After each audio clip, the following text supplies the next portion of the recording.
Hello. Thank you for stopping by and watching the video. I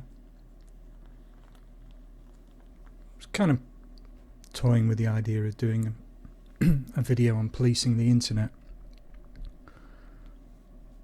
Reason for this, as I'm sure you're all aware, is the Holly Russell story. A young girl who was at that very impressionable age on social media and got sucked into the whole self-harm, suicide, you name it, all the bad things that the internet has to offer. And her father, who's set up a trust, which is very good, is blaming the tech giants for his daughter's death.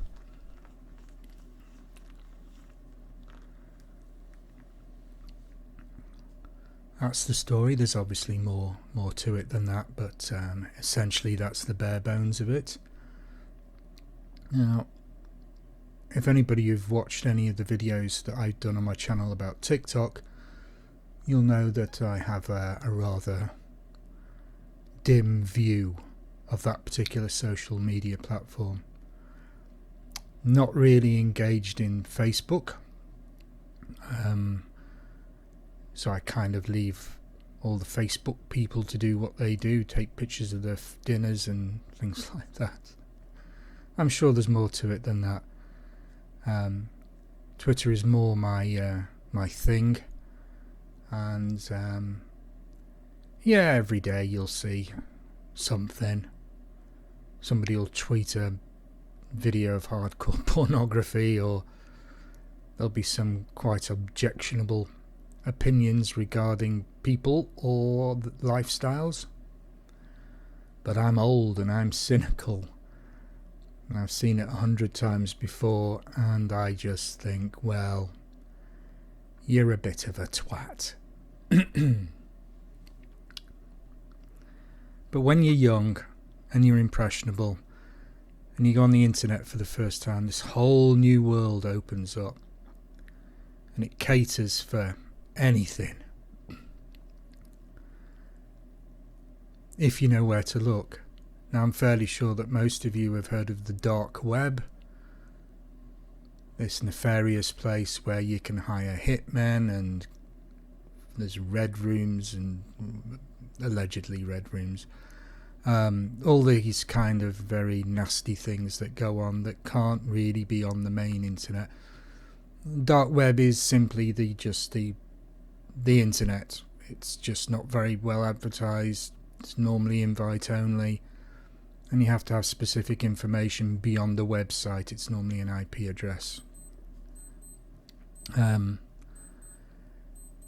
So dark as in, yes, there's very dark themes, topics being discussed, money transactions taking place for drugs, things like that. I mean, obviously Silk Road is a good example of that kind of activity. But the information that Holly was being exposed to was mainstream Twitter. Apparently she had a secret Twitter account. She had obviously on Instagram. Yes, her father is right. The tech media giants do need to do more. Meta, as they're called now instead of Facebook, have been exposed for the kind of algorithms they're using to target young children with particular information. Mostly anorexia stuff, but other nasty stuff creeps in. So that they are partly to blame. But I'd also say that parents have a responsibility. Now, I know that most parents aren't tech savvy. You know, the kids want a mobile phone. They get them a mobile phone because they think it's a good idea. They can always keep in touch with their children. They know where they are if they've got a tracker on it.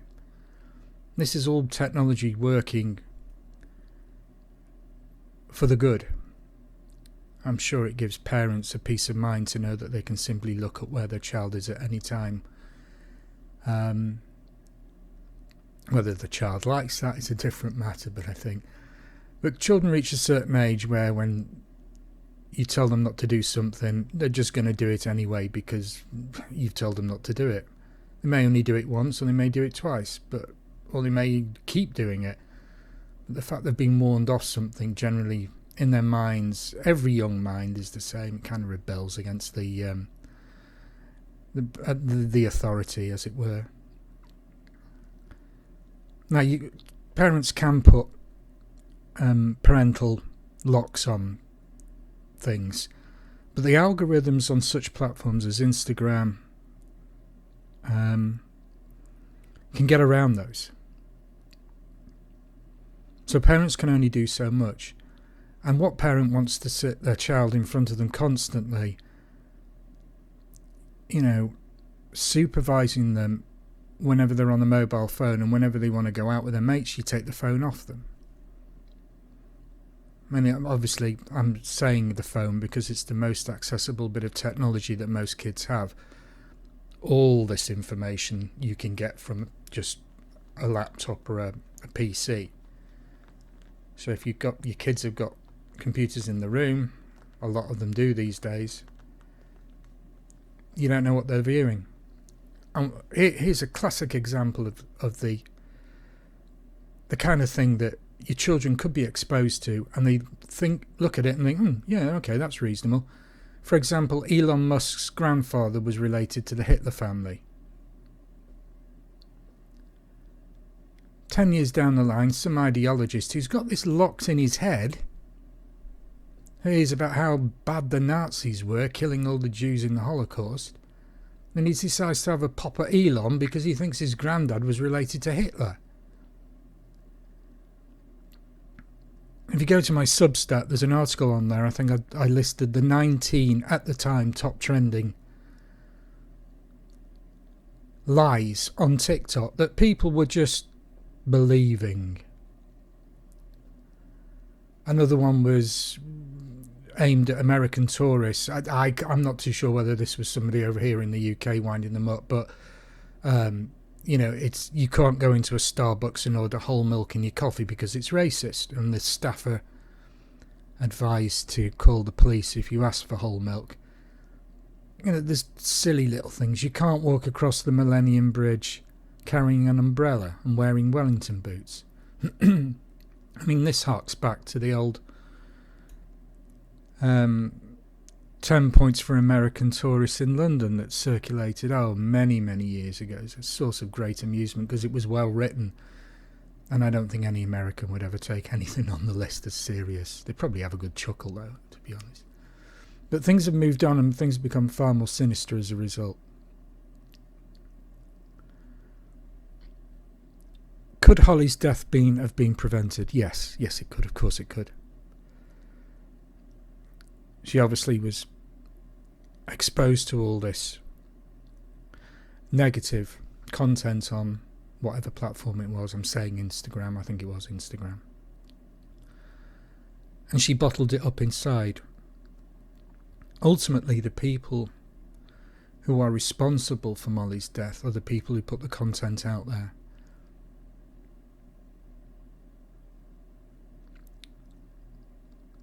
Meta can only do so much, or turned a blind eye to so much. As I said, some of the content can safely navigate the algorithms. Now, where do I stand on this? I'd like to see a little bit of responsibility from all the people that have a direct influence over our children. So parents, especially the social media companies, and also educating our children to the responsibility of what the internet is. It's certainly not the Wild West that I knew when it first became a business tool. back in the old bulletin boards with dial-up modems. Things have moved on vastly since then, and we will never truly police the internet, because there are always very, very bright people out there who will find ways around it. And our children aren't stupid. They absorb a lot of information very quickly. They can adapt to that information as well. So if you put parental locks on a device, they'll know somebody, or they'll work it out themselves how to get around those locks.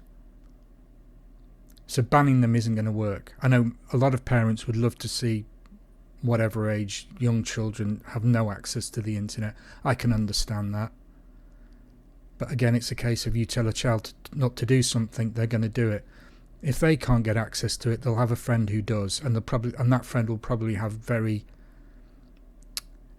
liberated parents, let's say, who allow all content with no filters, with no blocks on the content they can see.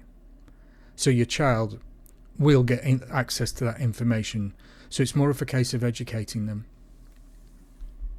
Education is the best way forward. Banning isn't. Banning will just create an interest in it. And Mali's father has set up a trust to educate people. It's unfortunate that the circumstances under which this trust has come about, obviously, he will never get over the fact that he's lost one of his daughters to what essentially was social media. I mean, how does a father and a mother, how do her parents get over that?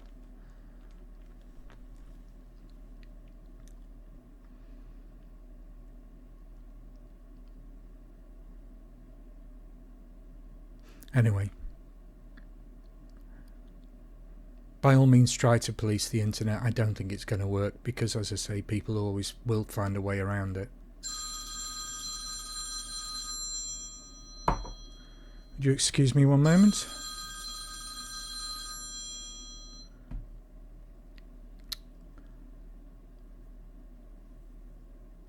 Where was I? Yes. They'll always find a way around it. Education is the key. Communication is the key. Banning isn't.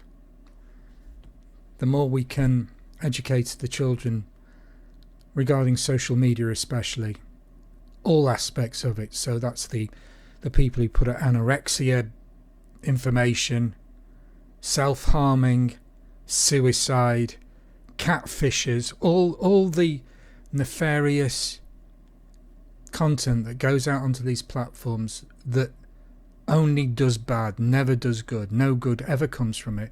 If they can be policed, if they can be knocked back, almost silenced as it were, sure, if they want to talk about cutting themselves, give them their own space where like-minded people can just do it. Obviously over 18, they can just get on with it. Let them get on with it. But they shouldn't have the influence over the children.